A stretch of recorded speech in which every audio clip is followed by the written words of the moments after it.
Саламатсыздар ма? Біз бүгін қалдықтардан газ өндіруге 7-ші сынып оқушыларымен тәжірибе жасап көрдік. Бізге алдымен бос пластмасса банка қажет болады.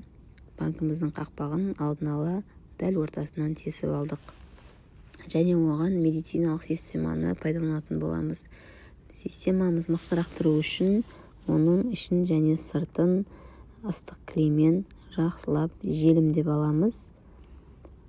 Желімдеп алғаннан кейін біз банкімізге қалдықтардың барлығын, біз мына жағдайда жапырақтардың, өсімдіктердің қалдықтарын салдық, қураған жапырақтарды салдық. Одан кейін жапырағымызды салып болған соң біз 4 түліктің қиын пайдаландық. Банкіге барлығын толтырып салдық. Тәжірибені 7-ші сынып оқушы орындап отыр үй жағдайында. Сондықтан барлығын салады.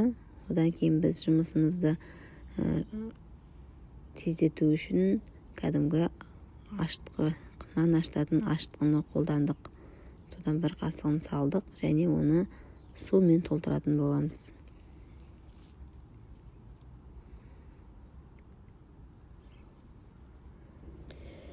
Қақпағын жақсылап жауып, біздің қоспамыздың дайын болуын 3-4 күн күтеміз. 3-4 күннен кейін нәтижесімен бөлісетін боламыз.